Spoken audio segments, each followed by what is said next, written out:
On ACC Live Tip-Off, Lorenzo Brown's hurting. Rodney Purvis is getting ready to run the point.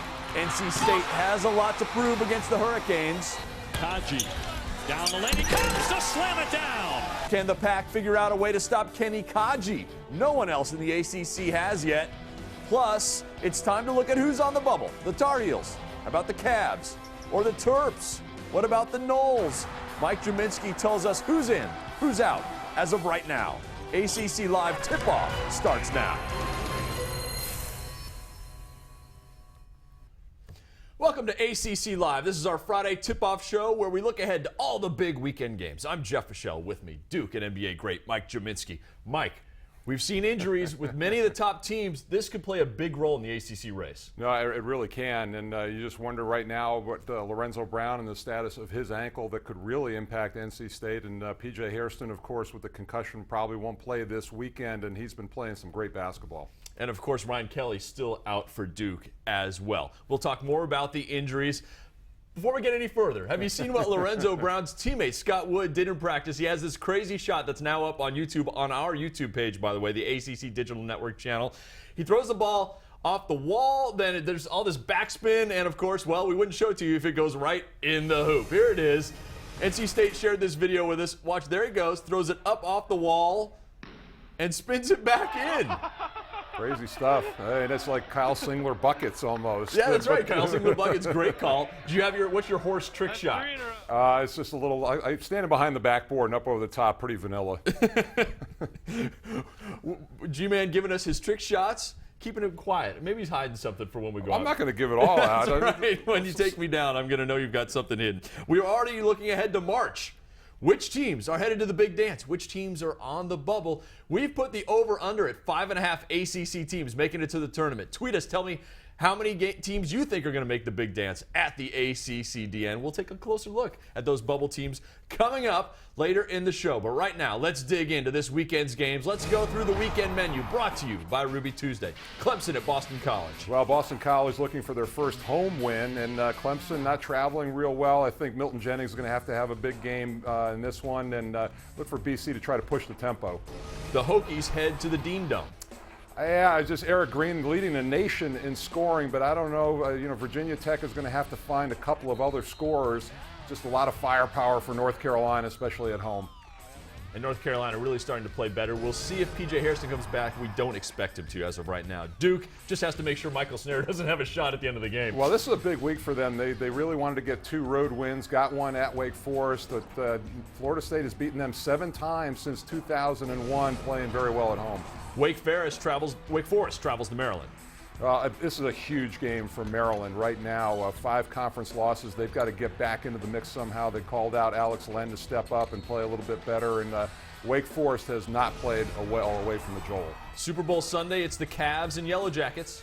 Well, again, you got Georgia Tech playing a little bit better at home, a little bit more confidence. They finally get their first win there. Virginia is going to make you play that slow tempo, and Joe Harris needs to have a big night. And our spotlight game, it has to be Miami and North Carolina State in Raleigh tomorrow. The Canes are the first team other than Duke or North Carolina to start 6-0 in the ACC since one of Ralph Sampson's teams at Virginia. The Wolfpack didn't just lose Lorenzo Brown the other night. They lost an important road game at Virginia. Mike, we're starting to hear that Lorenzo Brown probably will not play. So can the Wolfpack overcome not having him in the lineup? It's going to be really difficult, I think. It's going to put a lot of pressure on Tyler Lewis, Rodney Purvis as a ball handler. They're all going to have to really come in and play well and collectively handle the ball, but nobody really replicates what Lorenzo Brown does, especially out in the open floor. I think C.J. Leslie may be the MVP, but Lorenzo Brown, the most important player on that team. And Miami had its own injury, Reggie Johnson, but now he's back and playing more minutes. Yeah, and 22 minutes in that last game. The thing that's incredible about this team, Jeff, 4 road wins already in conference at that 7-0 mark. A big game going into Raleigh. This is a very old team with experienced guys, and now they just have to reincorporate Johnson into the mix. We talk about NC State trying to play now a full 40 minutes without Lorenzo Brown tomorrow.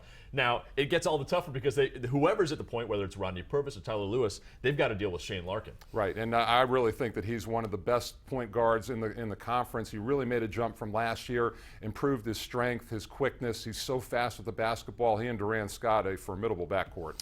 Can you put together a common link? We know these were all road losses, but the losses by NC State to Wake, Maryland, and UVA. Well, I think the loss to Wake really was the anomaly there, and Wake Forest just played extraordinarily well in that Devin Thomas had the game of his career so far. But the other two losses coming after very emotional wins against Duke and North Carolina.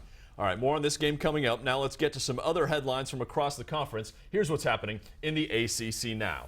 Duke senior Mason Plumlee is one of the 12 players on the midseason watch list for the Oscar Robertson National Player of the Year trophy. Plumlee averaging 18 points and an ACC leading 11 boards.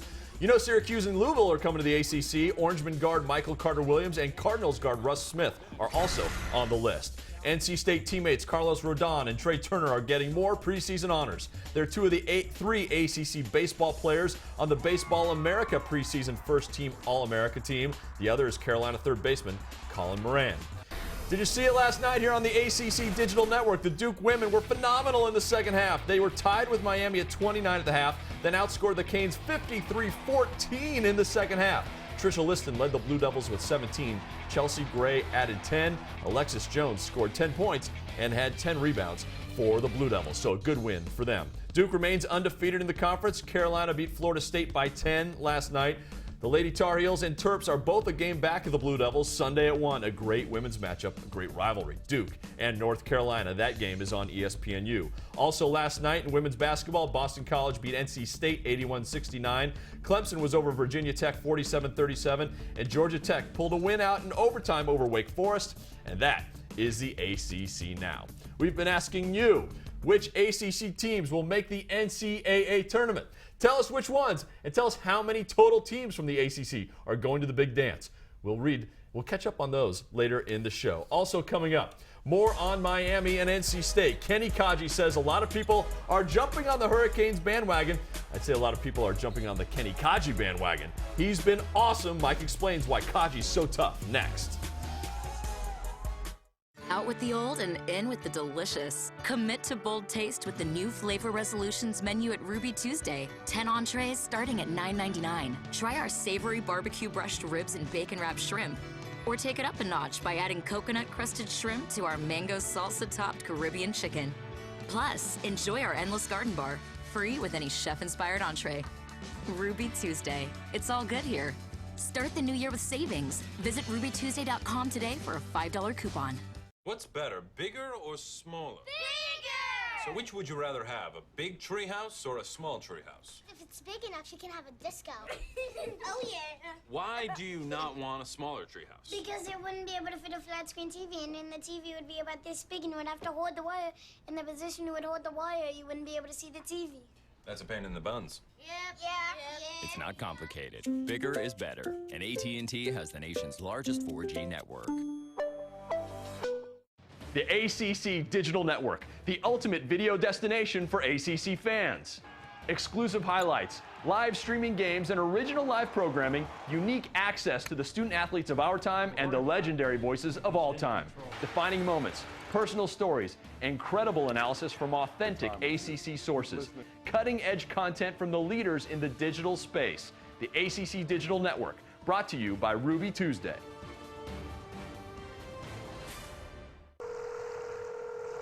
Good afternoon, Chase Sapphire. This is Stacy from Springfield. Oh, Hello?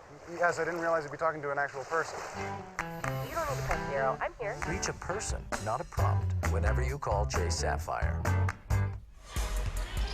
Kenny Kadji with the floater. And the big fella showing his versatility. Up against Kadji. One-on-one, he blocks the shot with the left hand. Kadji down the lane, he comes to slam it down. Goodness gracious. That is Miami big man Kenny Kadji. He is Mike Gminski. I'm Jeff Fishel. Kenny Kadji, I'd say if any player has opened eyes in the ACC, it might be him. Well, and they really remade their offense when Reggie Johnson went down. They opened things up, and Julian Gamble, I thought, gave them a very good post presence. But Kadji has been special, and he is the prototypical stretch 4. And this is what we'll show today. They run a lot of high ball screens for him, and Shane Larkin comes off it. You see the screen right there. And the thing that Kadji is dangerous about, he can either pop for the 3 or roll in, but he has been very efficient from downtown this year. Now, they also run random screens on the side of the ball, too, and this, too, puts pressure. You'll see it. They'll drive the ball down to the baseline, and once again, Kadji will kind of roll behind, and he just separates. He's got the ability to put the ball on the floor and shoots the mid-range jump shot to draw the foul. Again, another play that Kadji very good at, the ability to handle the basketball, and this is just the drive and pitch. You see the penetration puts pressure on the defense. The kick, everybody drawn in, they're late getting out to Kadji. Once again, makes you pay with the 3. And then this is just his ability to take the ball end to end against pressure.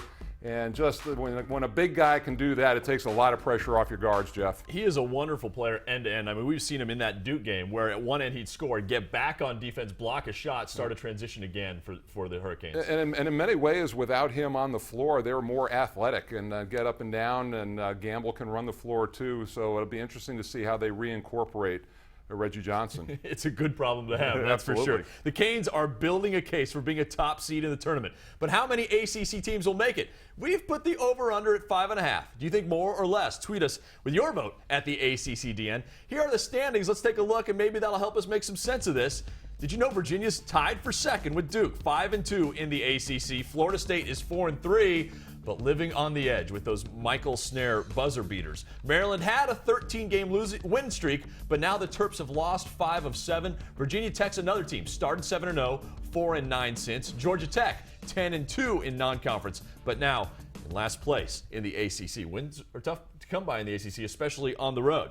So those are the standings, but who's going to the tournament? You have to figure Miami, Duke, NC State are there. But after that, it gets more interesting. Let's see what kind of resumes the bubble teams have put together.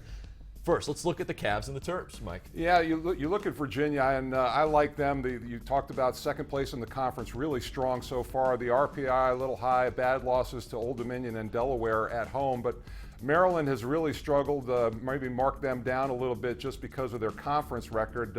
Good win against North Carolina State, the tough emotional loss at Florida State. So the Cavs, in or out? I think Virginia's in right now. I think I really have faith in Tony Bennett and this team going forward. I'm a little surprised where they are right now, but I think this team has got a chance. Joe Harris really playing very well. Akil Mitchell stepping up. If they can find that third scorer, it'll certainly help them. It looks like their bigs are shooting better from 3. And the Terps, you say? Terps right now for me are out. They've got and I'm a little disappointed in them. I thought they had all the components to really be an NCAA tournament team. Alex Len has taken a little dip in ACC play.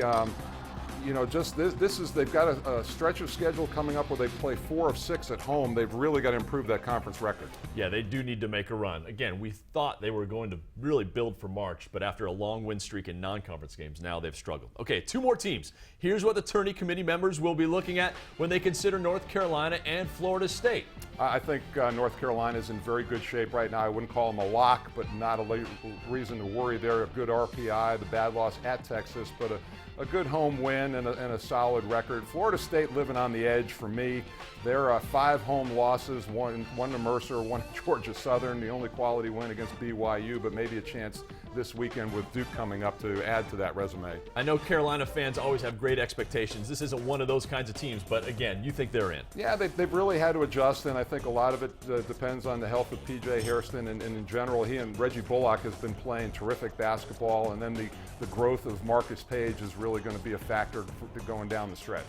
What about the Noles? Just for right now, they're out. They have a lot of work to do. They've got a big game, as we talked about, coming up this weekend against Duke. They've really lived on the edge against Maryland and Clemson, two games that could have been losses for them. They're very much still in search of a point guard. I still think they've got a lot to figure out. All right, so Mike Gminski says Virginia is in and Carolina's in. He says Maryland and Florida State are out, just to give you a sense of who else is saying what. ESPN thinks Virginia is out and Maryland is in. CBS says only 4 ACC teams right now are in, so Carolina, but no Florida State, no UVA, no Maryland. And Ken Pomeroy, who does a lot of advanced stats, he likes UVA a lot going forward. Keep telling us who you think is going in. Tweet us at the ACCDN. Who's headed to March Madness. Our spotlight game tomorrow is between Miami and NC State. We don't think Lorenzo Brown will play, but what if he does? How much could he impact the game? We got our computer guru, John Pence, the creator and editor of SCACCHoops.com, to break that down. Big matchup this weekend is Miami heading to Raleigh to play NC State. And going into that game, the big question is Lorenzo Brown going to play? I used the SCACCHoops.com game simulator to simulate 100 matchups with Brown playing and 100 matchups without Brown playing to see what would happen. Without Brown playing, it likes Miami to win 73-69. With Brown in the lineup, it still likes the Hurricanes to win, but just by 2 points at 72-70. All right, Mike, he only thinks there's really a 2-point difference if Lorenzo Brown is in or out of the lineup. What do you think? That's a little bit of a stretch for me. I think Lorenzo Brown is worth more than 2 points in this game, especially at home. And we talked about, I think it's going to put pressure on Tyler Lewis and Rodney Purvis. But I think collectively this team is going to have to handle the basketball. I don't know that there's one guy who steps up and does that. Now, I'm completely on board with the modern analytics and all that stuff, but I have to agree with you. I think Lorenzo Brown is an incredibly valuable player for the Wolfpack. Now, every Friday, John gives us the weekend picks from his game simulator. We also get you, the fans, to pick these games on Facebook, and Mike makes his picks. So it's G-Man versus the fans versus the computer, and right now, G-Man, you know what you're talking about. He's played a little hoops in his life. You think he does know. Yeah, I'm not going to say anything about the picks because the picking karma wheel has a way of coming around on you. I'll be low-key. Well, last week you went 6-0, but you're right. Things turned fast. Your IQ, though, looking very good right now in hoops. All right, let's talk about this weekend's games. First of all, Clemson and BC. This is one where you and the fans of the computer aren't in complete agreement. Well, I like BC. I think they get a home win, to finally up there. I think this may be the best 1-6 team in the major power conferences. I think they control tempo and score. All right, everybody agrees North Carolina should beat Virginia Tech, and Duke, complete agreement on that one as well, over Florida State. Now, what about Maryland over Wake? Everyone agrees there. Now, here we go. Miami, North Carolina State, the big game tomorrow. The computer likes the Hurricanes, but you're sticking with the Wolfpack even without Lorenzo Brown. Yeah, I still think they have a way to kind of get things together. Maybe C.J. Leslie steps up and has a monster game in replacement of Lorenzo Brown. The fans say the Wolfpack as well. And then Georgia Tech, last in the ACC. You still like them against the Virginia team you think's in the tournament. Yeah, Virginia's had a couple of clunkers on the road, and I think that Georgia Tech holds serve at home. All right, the computer agrees with you. We'll update the standings next Friday, and we'll see if Mike is still on top against the computer, against the fans. Follow our Twitter feed at the ACCDN. The hashtag for this show is ACC Live. All weekend, we give you the best highlights and must-see moments from all these games. And J.R. Reed and I will be back Monday to break down those games. That's at noon on Monday. Thanks for watching ACC Live.